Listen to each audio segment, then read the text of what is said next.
Good morning, everyone, or whatever time of day it is, wherever you are. It's not easy to see that in the world today that peace is needed. That's why I think so much about peace nowadays, with things that are going on in Russia and Ukraine and the Middle East and Palestine and Israel, other places in the world. I think the most important thing at the moment is to think about peace, trying to bring peace to the world. So today I'm going to do some of my poems on peace and some quotes on peace, which I think is important at the moment. And I'm going to start off with a quote by Sri Chinmoy.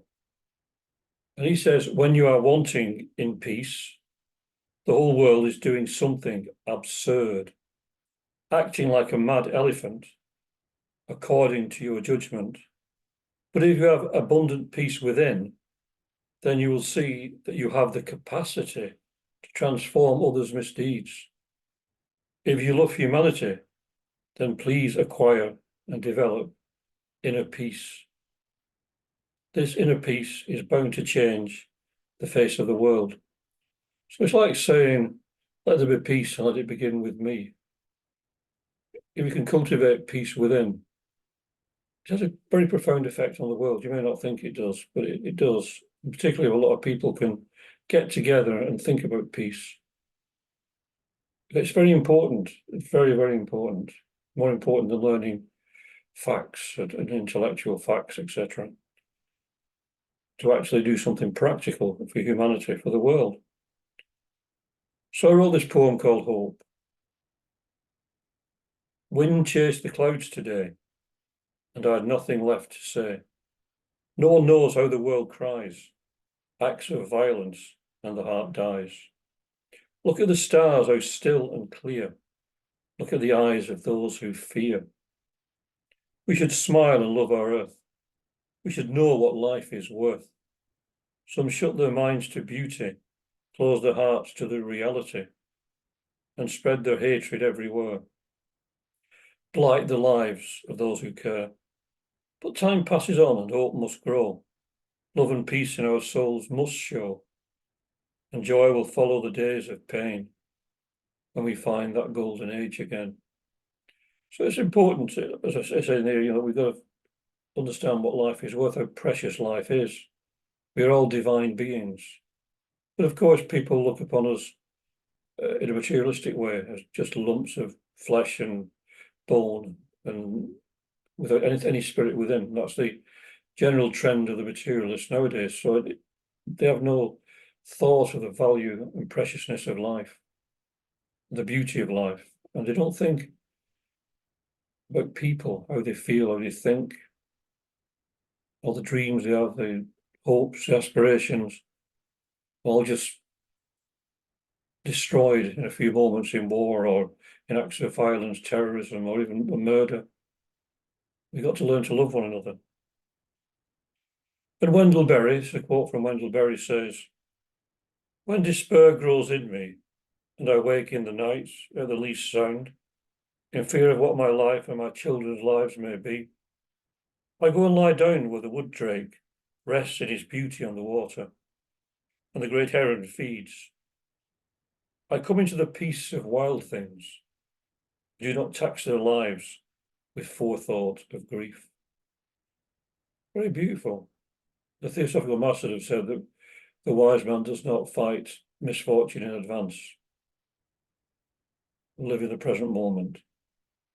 Find the beauty in the present moment. Most importantly, find the beauty in others, because it's there. Another poem of mine called Illumination. The world is made for gentle souls, whose lives are like the sun at dawn, whose dreams are of a better world, for all those not yet born. In their hearts is eternal peace and a love that will not pass. They walk the earth with golden thoughts and peaceful dreams amass. Their eyes are turned towards the sun, their souls are full of light. They will make the earth a better place. They will end the ceaseless fight. No matter how dark it seems, there is always hope at last, always dreams to touch our lives when we forget the past. Light the way with smiling face, bring the joy we seek to find, send a message to the earth, and let's illuminate our mind. In Theosophy, we talk about Manasa Tajasa, which means the illumined mind. It's the mind illumined by the light of spirit. We have two aspects to our mind, the higher and the lower. The lower mind is that deals with all the ordinary things in life, getting food, getting a job, buying, all the material things in life, going shopping, and that's the lower part of our mind. But the higher part has to do with high aspirations, art, poetry, music, love, all the higher aspects of those things, and beyond that to the purely spiritual things. And that's when the mind becomes illumined by the spirit. That really is the battle. So many spiritual teachers say the battleground is the mind. The battleground is within the mind.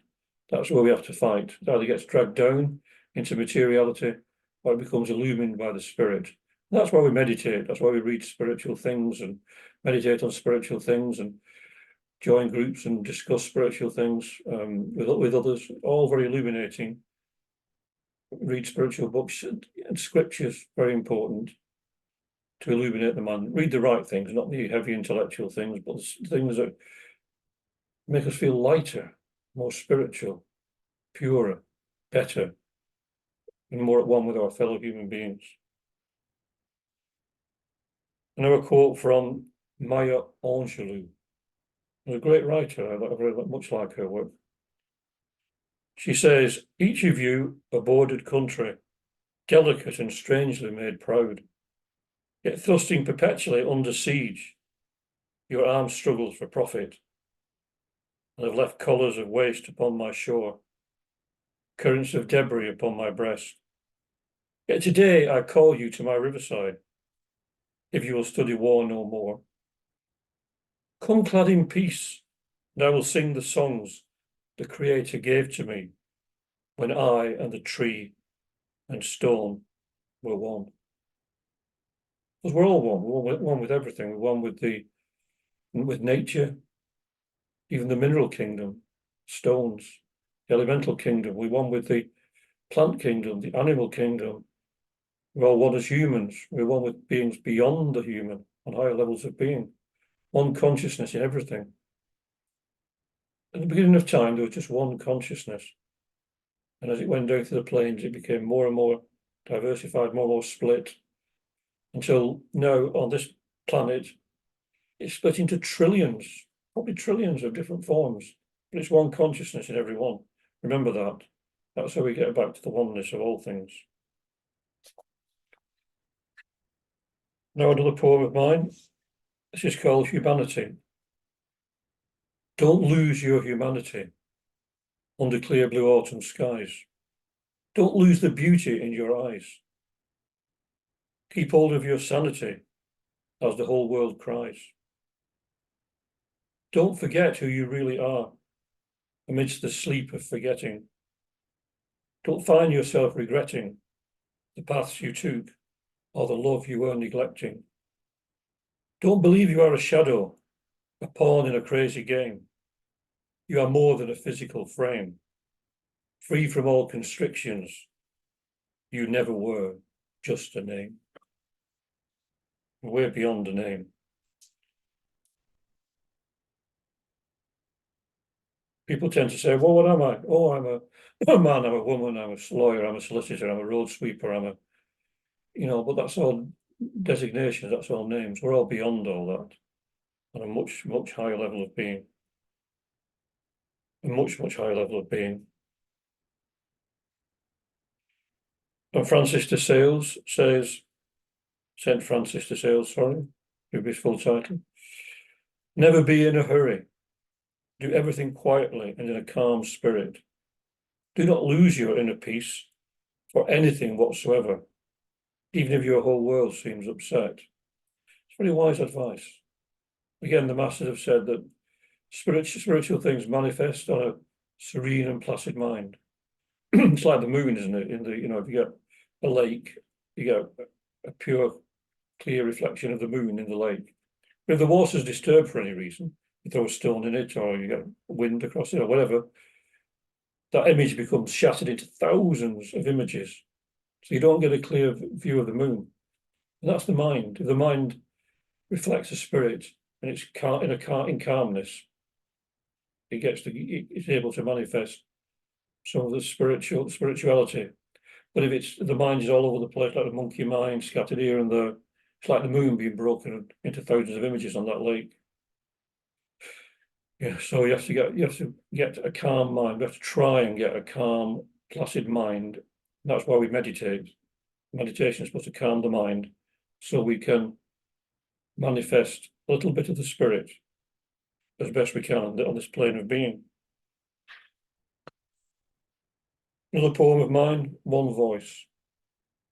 In the city, so many faces passing like dreams, sending messages unspoken heart to heart.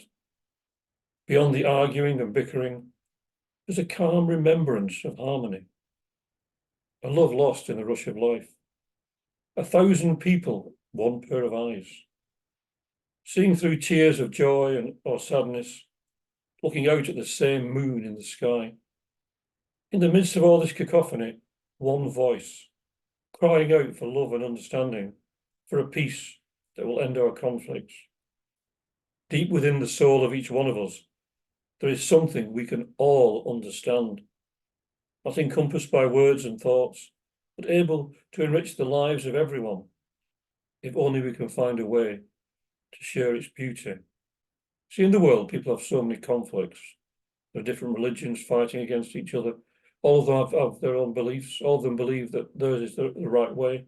All of them believe that God is on their side. All, people have different interests, different political interests, spiritual interests, as I've said, different interests in life in general. But there is something we can all understand, which is beyond all this. And it's the spirit, it's the one life that we all share. It's the same in everyone and everything. That's what we have in common. That's the brotherhood. That's a universal sisterhood of humanity, regardless of race, creed, sex, caste, or colour. We all share this one thing. So no matter what we do in our ordinary lives, we can all come together in the spirit, in the divinity. That's the important thing to remember. So, as St. Francis of Assisi said so nicely, Lord, make me an instrument of your peace. Whether it's hatred, let me sow love. Whether it's injury, pardon. Whether it's doubt, faith. Whether it's despair, hope. Whether it's darkness, light. Whether it's sadness, joy. O divine Master, grant that I may not so much seek to be consoled as to console, to be understood as to understand, to be loved as to love. For it is in giving that we receive, it is in pardoning that we are pardoned, and it is in dying that we are born to eternal life. Dying to the personal self and living in the divine self, the spiritual self. Our Master can be said to be our divine nature, or our higher self, the spirit within. It doesn't have to be a belief in a God, a personal God. And of course, giving that we receive, this is like karma, some people say. It's a pity that people don't believe in reincarnation and karma. They act a lot differently. I would almost certain they would. But this really to me is, says everything. Wherever there's doubt, faith, despair, hope, darkness, light, it's the opposite. It's bringing the opposite. For example, if someone is doing something evil and you send them angry thoughts, you're just increasing that evil within them. You have to send them the opposite, which is love. This is why Jesus said, love your enemies, bless those that curse you, pray for those that despitefully use you. He said, turn the other cheek, and people think, oh, that's very impractical. So people tend to more follow the Old Testament teaching of an eye for an eye, a tooth for a tooth. When Jesus said, it says in the Old Testament, an eye for an eye and a tooth for a tooth. But I say to you, love your enemies, bless those that curse you, pray for those that despitefully use you, as I've said. So it's interesting. Give the opposite. It's very powerful. So another one of my poems, and this is Live in Peace. Why can't we just get along on this small planet, sing the same song? Every day people die in so many lands, and their death is at another human's hands. It's all so insane, like a bad dream. Only love can save us from the extreme. Bring us back into the safety zone, where no one will suffer alone. And healing hands will replace guns. Don't you feel how pointless war is? Let us feel the touch of love's bliss. Let us be brothers and sisters once more. And on hatred, let's close the door. A million tears need wiping clean. Let's not make the world a thing obscene. It's our home, let's come together and just live in peace forever and ever. Let's do that.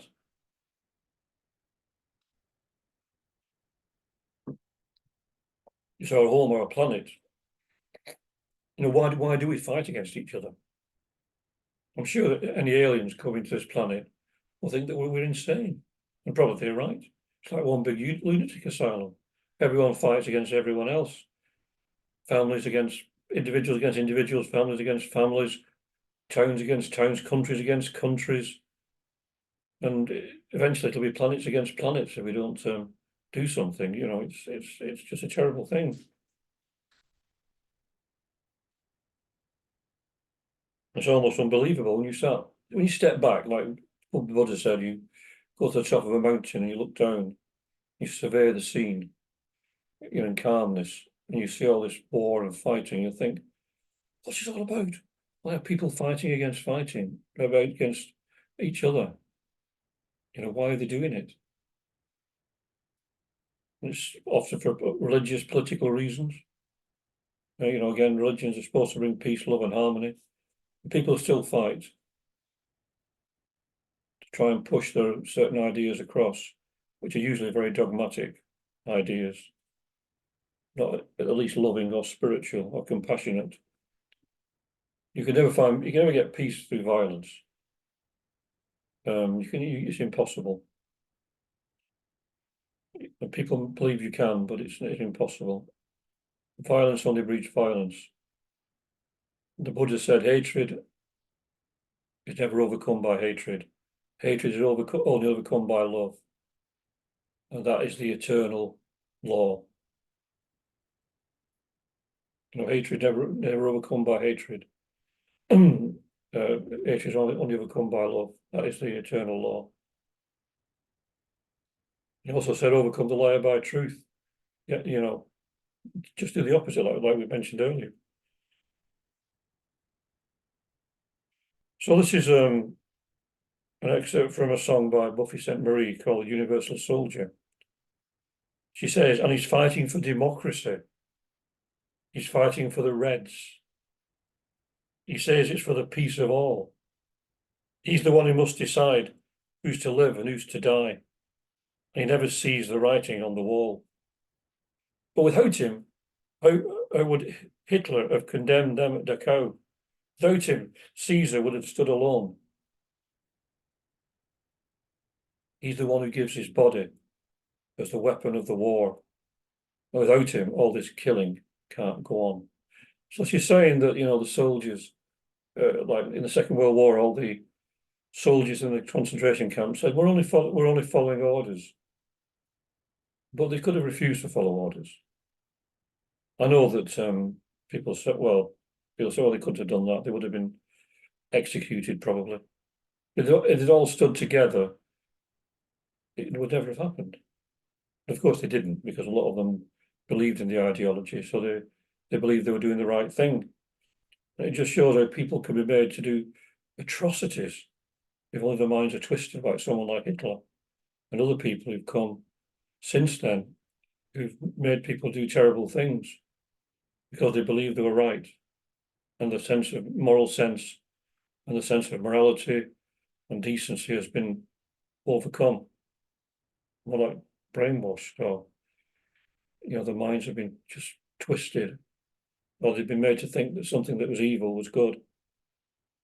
That's why we must get back to the spirit. Once you get back to the spirit, you know what's right.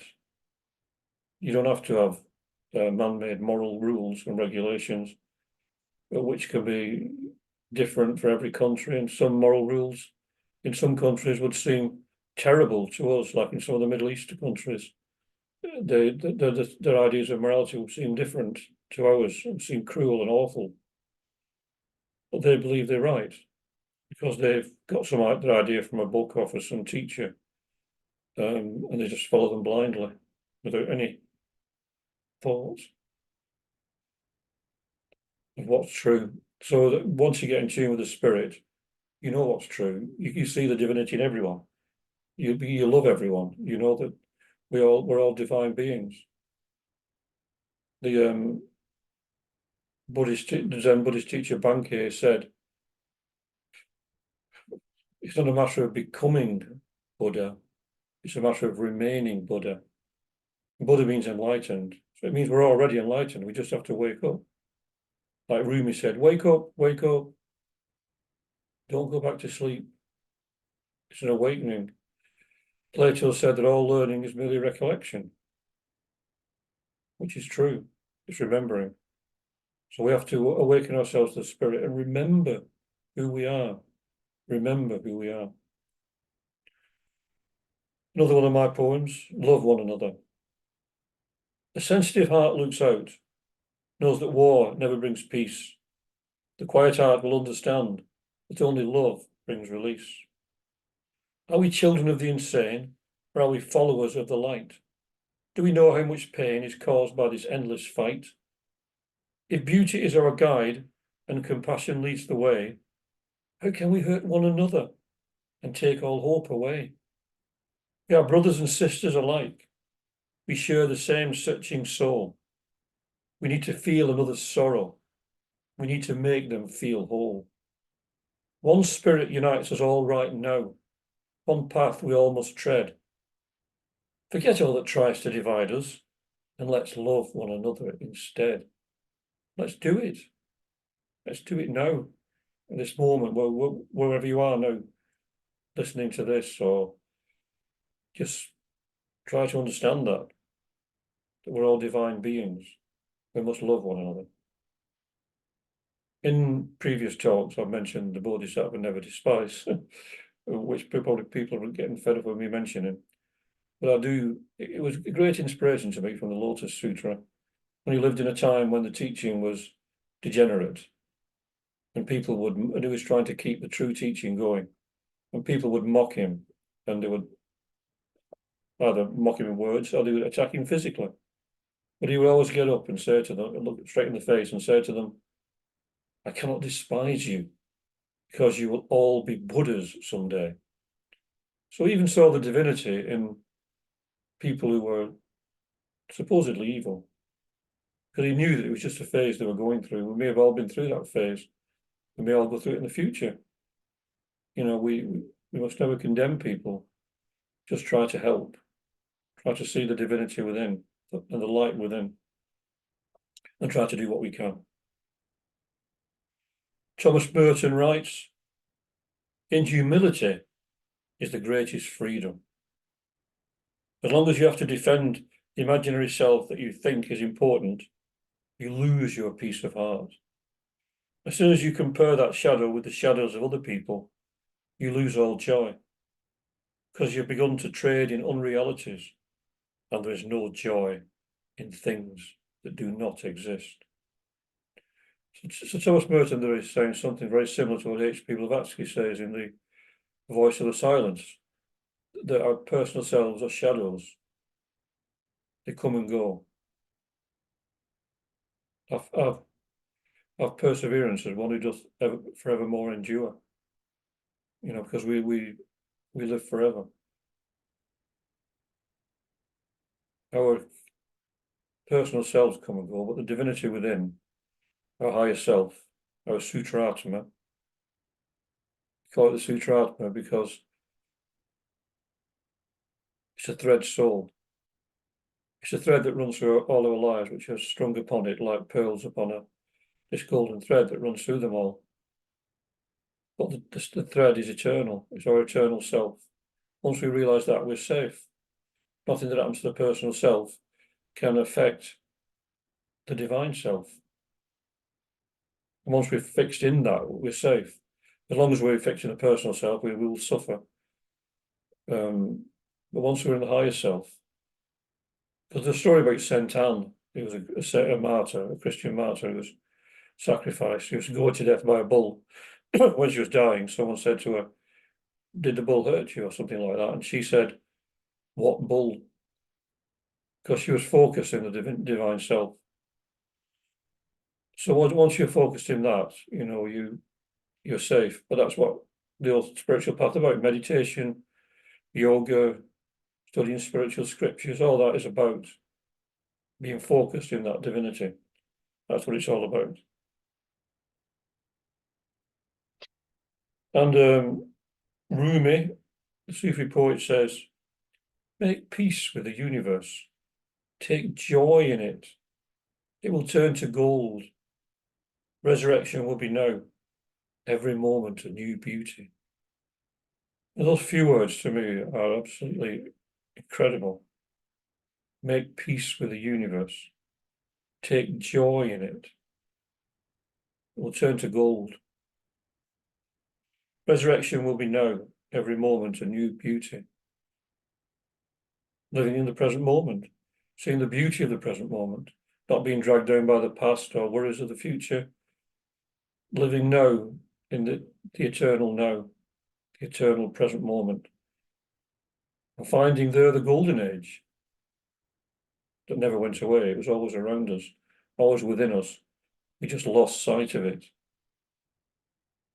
As I said earlier, we have to wake up, become aware of that divine self, become aware of the divinity within. Every moment, a new beauty. Every moment, a new beauty. And make peace with the universe. Take joy in the universe. Resurrection will be now. Or the resurrection of the lower self into the higher divine self, the spiritual self, the one self. So I'd just like to finish with a Buddhist prayer, a very short Buddhist prayer, to Amida. And Amida is the Buddha of infinite light and symbolic of that divine light within each one of us. So I'm going to do that. We'll have a few moments of quiet after that. We are a link in Amida's golden chain of love that stretches around the world. We will keep our link bright and strong. We will be kind and gentle to every living thing and protect all who are weaker than ourselves. We will think pure and beautiful thoughts, say pure and beautiful words, and do pure and beautiful deeds. May every link in Amida's chain of love be bright and strong, and may we all attain perfect peace. May every link in Amida's chain of love be bright and strong, and may we all attain perfect peace.